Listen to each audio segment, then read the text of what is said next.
Hello guys, welcome back to Nursing Ninja. और मैं आपकी प्यारी दोस्त अनु। मैंने अभी रिसेंटली नोट सेट 10 क्रैक किया है विद AIR 598। और मैं आपकी भी not set further not set और नर्सिंग कॉम्पिटिटिव एग्ज़ाम को क्लियर करने में आपकी हेल्प करूँगी। और आज हम एक प्रॉपर इम्पोर्टेंट टॉपिक पढ़ रहे हैं जो भी हर नर्सिंग कॉम्पिटिटिव एग्ज़ाम्स में आता है, जिसका नाम है ABG एनालिसिस। टेक्निकल सेटिंग्स में भी आता है।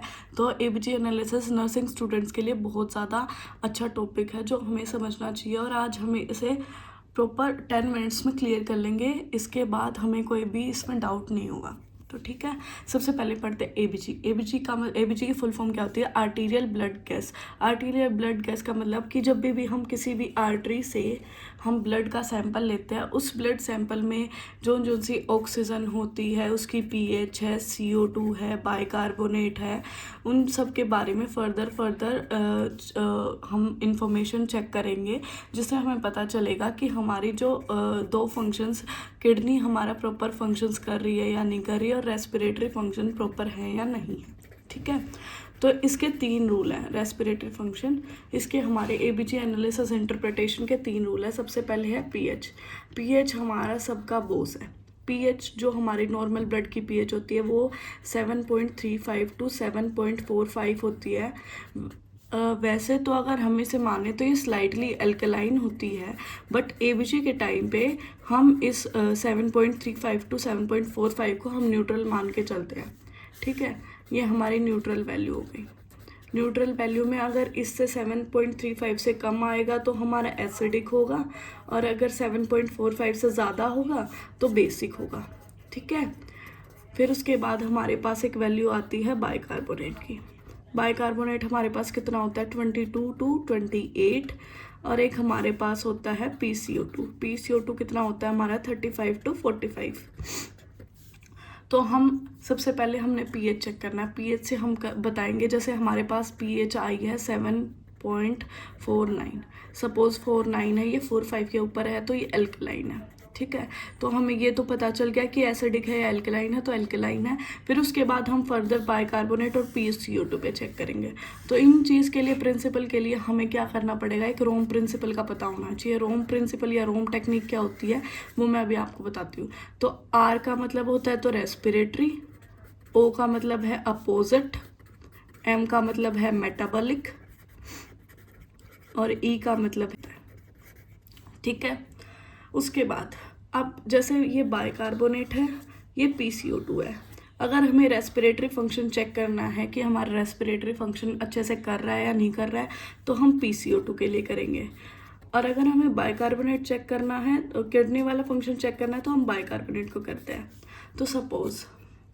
तो सबसे पहले हमें रोम प्रिंसिपल का पता चल जाएगा कि अगर रेस्पिरेटरी में कोई दिक्कत है तो pH के साथ साथ ये PCO2 इंक्रीज होगा, क्योंकि CO2 जो होती है वो एसिडिक नेचर की होती है। ठीक है, और बाइकार्बोनेट अल्कलाइन नेचर का होता है। तो अगर सपोज pH हमारी कम होगी, pH कम का मतलब क्या है? pH अगर 7.35 से कम है तो pH कम होगी, तो इसका मतलब होगा एसिडिक। अगर pH 7.45 से ज़्यादा है तो इसका मतलब होगा एल्कलाइन। ठीक है, तो रेस्पिरेटरी का जब चेक करना होगा तो CO2 के साथ हम pH को चेक करेंगे कि अगर CO2 ज़्यादा होगी 45 से अगर CO2 ज़्यादा है और pH भी हमारा कम है, मतलब अपोजिट है ये दोनों, ये pH है, तो ये वाला होगा रेस्पिरेटरी एसिडोसिस। ठीक है, कैसे? जैसे pH 45 एसिडिक नेचर है, अगर ज़्यादा एसिड होगा तो ज़्यादा एसिडिक होगा। एसिडिक है रेस्पिरेटरी में, हमें पता चल गया कि रेस्पिरेटरी की दिक्कत है, और pH कम है तो रेस्पिरेटरी एसिडोसिस होगा। सपोज बाइकार्बोनेट है, बाइकार्बोनेट का हम चेक कर रहे हैं। बाइकार्बोनेट में हमने क्या देखा था? रोम प्रिंसिपल में वो देखा था कि इक्वल होगा। तो बाइकार्बोनेट अगर इंक्रीज हो रहा है तो pH भी इंक्रीज होगी, कि मेटाबॉलिक एल्कलोसिस हो रहा है। कैसे? मैं एग्जांपल देती हूँ। जैसे सपोज हमारे पास 7.5 टू pH है, और हमारे पास बाइकार्बोनेट होगा, हमारे पास 29 होगा, 32 होगा, तो ऐसे pH भी इंक्रीज हो रही है, और ये हमारे 28 है, ये भी इंक्रीज हो रहा है। सपोज यही कंडीशन है मेटाबॉलिक एसिडोसिस। मेटाबॉलिक एसिडोसिस में क्या होगा कि हमारे बाइकार्बोनेट भी 19-18 के अराउंड आएगा, और हमारी pH भी कम होगी। pH कितने कम होगी? 7.29 के आसपास, 7.3 के आसपास। ठीक है, ऐसी होगी। तो एक ही डायरेक्शन में जाएंगे, या तो ऐसे जाएंगे या फिर ऐसे जाएंगे। किस कंडीशन में? मेटाबॉलिक वाली कंडीशन में। अगर रेस्पिरेटरी होगी तो अपोजिट आ जाएंगे, या तो पीएच कम हो रही है, CO2 ज़्यादा हो रही है, या CO2 कम हो रही है, पीएच ज़्यादा हो रही है। ठीक है, तो ये हमारा रोम प्रिंसिपल है। तो हमने रोम प्रिंसिपल को समझ लिया। अब रोम प्रिंसिपल के बाद हम क्या करेंगे? कंपनसेशन, जिसमें हमें ये चेक करना है कंपनसेटेड है, पार्शली कंपनसेटेड है या अनकंपनसेटेड है। सबसे मुश्किल टास्क यही है कि हमें ये समझ में नहीं आता।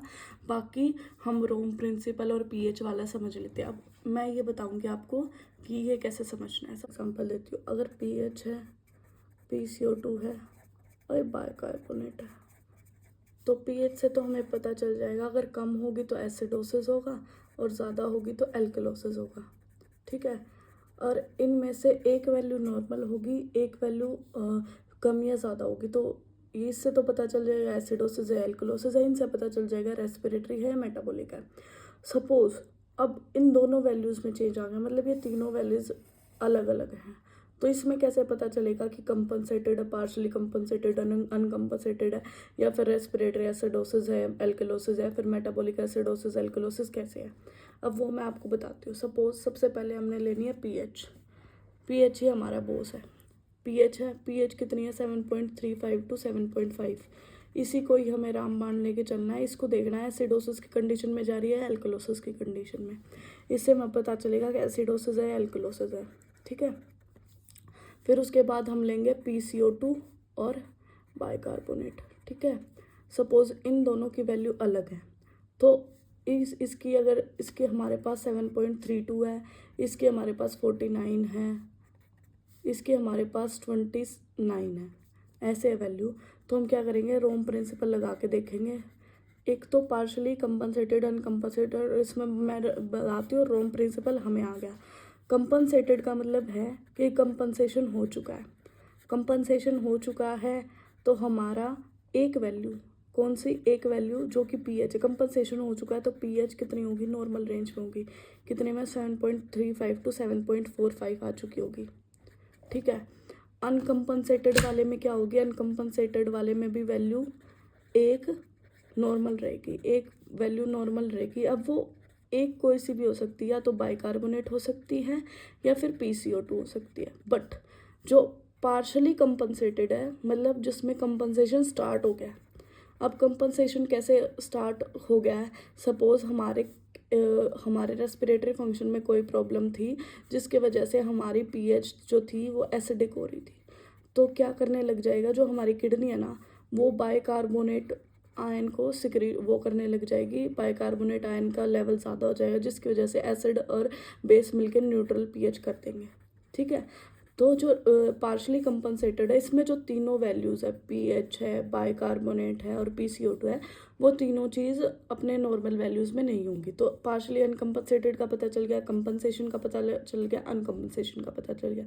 ठीक है, कंपनसेशन में पीएच नॉर्मल होगी, अनकंपनसेटेड में या तो बाइकार्बोनेट नॉर्मल होगा या PCO2 नॉर्मल होगा। पार्शियली कंपनसेटेड में तीनों वैल्यू में से कोई भी नॉर्मल नहीं होगा। सपोज हम एग्जांपल लेते हैं। फॉर एग्जांपल हम ये वाली कंडीशन समझते हैं। इसमें हमारे पास सपोज पीएच दे रखे 7.45, नॉर्मल वैल्यू ये है हमारे पास। अब नॉर्मल वैल्यू में क्या है हम देखेंगे। एसिडोसिस और एल्कलोसिस का कैसे पता चलाएंगे कि अगर नॉर्मल वैल्यू है, तो अगर इसके पास 7.45 है तो वो 7.47 से 49 से ऐसे ही से तो पीछे आएगी, डिसेंड हो गए, कंपनसेशन हो गए। तो ये वाला होगा एल्कलोसिस कंडीशन। सपोज 7.32 से 7.34 से ही तो 7.45 आएगी, 35 आएगी। तो ये एसिडोसिस की कंडीशन। सपोज हमारे पास अब है वैल्यू 7.45 है, तो क्या किस कंडीशन है? एल्कलोसिस की कंडीशन है। ये हमें समझ में आ गया। अब इसमें पीएच नॉर्मल वैल्यू में आ गए, तो ये कौन सी होगी? कंपनसेटेड वाली होगी, कंपनसेटेड होगी। अब हमें निकालना है कि रेस्पिरेटरी है या मेटाबॉलिक है। ठीक है, हमारे पास कंपनसेटेड आ गई, एल्कलोसिस आ गई। अब हम कैसे पता चलाएंगे कि ये रेस्पिरेटरी या मेटाबॉलिक? सेम रोम प्रिंसिपल से। रोम प्रिंसिपल से कैसे फाइंड आउट करेंगे? अगर रेस्पिरेटरी एल्कलोसिस है हमारे पास, तो एल्कलोसिस में क्या होना चाहिए? अगर रेस्पिरेटरी कंडीशन है तो हमारा जैसे पीएच अगर ज़्यादा है तो रेस्पिरेटरी वाला वैल्यू से कम होना चाहिए, और अगर मेटाबॉलिक वाली है तो सेम उसमें होना चाहिए, अगर ज़्यादा है तो मेटाबॉलिक वाली भी ज़्यादा होनी चाहिए। अब कैसे 7.3 ये हमारी PCO2 जो है वो 30 है, 30 है तो एल्कलोसिस है, तो ये 35 to 45 वैल्यू होती है इसकी नॉर्मल, तो ये कम है एल्कोलोसिस में, मतलब ये रेस्पिरेटरी वाली है, ठीक है। बट अगर बाइकार्बोनेट वाली, अगर ये रेस्पिरेटरी नहीं होती, बाइकार्बोनेट कैसे होती है 28 से ज़्यादा होती, बट ये अगर 20 से कम है तो ये कंपनसेशन की वजह से कम हुई है, ठीक है। तो ये समझ में आ गया, यही है बस हमारा ये हो गया हमारा कंपनसेटेड रेस्पिरेटरी एसिडोसिस, ठीक है। ये कंडीशन हो गई हमारी, ठीक है। यही था हमारा बस एबीजी। लास्ट चीज़, हम जो एबीजी एनालिसिस करते हैं, एबीजी एनालिसिस के लिए हमें एबीजी सैम्पलिंग करनी पड़ती है। तो एबीजी सैम्पलिंग कैसे करते हैं? कोई भी आर्टरी है, हम आर्टरी की कोलेटरल सर्कुलेशन चेक करते हैं। कोलेटरल सर्कुलेशन मतलब कि जैसे दो artery, radial artery, ulnar artery, दोनों अच्छे से काम कर रही है या नहीं कर रही। तो अगर सपोज इससे हमने पंचर कर लिया और ये आर्टरी काम नहीं कर रही, तो हमारी जो रिस्ट है उसमें आगे ब्लड फ्लो नहीं जाएगा और वो ख़राब हो जाएगा, हमारा हैंड नेक्रोटाइज हो जाएगा। तो हमें सबसे पहले कोलेटरल सर्कुलेशन को चेक करने के लिए एक टेस्ट करना पड़ता है। टेस्ट कौन सा होता है? Allen test. एलन टेस्ट जैसे जादू मंत्र वाला टेस्ट नहीं करते थे हम बचपन में, कि सपोज हमने ऐसे मुट्ठी बंद कर ली और ये दोनों तरफ से हम प्रेस कर लेंगे, रेडियल आर्टरी को भी और अल्नर आर्टरी को भी, एक साइड रेडियल आर्टरी एक साइड अल्नर आर्टरी, दोनों साइड प्रेस करेंगे 2 हाथों से, ठीक है। फिर हम एक बारी में रेडियल आर्टरी को, अल्नर आर्टरी को छोड़ेंगे तो देखेंगे हमारा ब्लड फ्लो हो रहा है या नहीं हो रहा, और एक बार में रेडियल आर्टरी को, क्योंकि मेनली हम रेडियल आर्टरी को पंचर करते हैं। अगर कोलेटरल सर्कुलेशन हमारी ठीक है तो हम रेडियल आर्टरी को पंचर कर सकते हैं, बट अगर हमारी कोलेटरल सर्कुलेशन ठीक नहीं है, अल्नर आर्टरी में कोई भी फॉल्ट है या फिर ब्लड फ्लो अच्छे से नहीं हो रहा, तो हम फेमोरल आर्टरी की तरफ जाते हैं। ये हमारा एबीजी, और आज एबीजी कंप्लीट होता है। कोई भी अगर आपको टॉपिक समझना है तो आप कमेंट डाउन कर सकते हैं, उसके बाद हम वो टॉपिक ले लेंगे। इफ़ आपको ये सीरीज़ पसंद आई तो लाइक करें, कमेंट करें, शेयर करें। Thank you so much.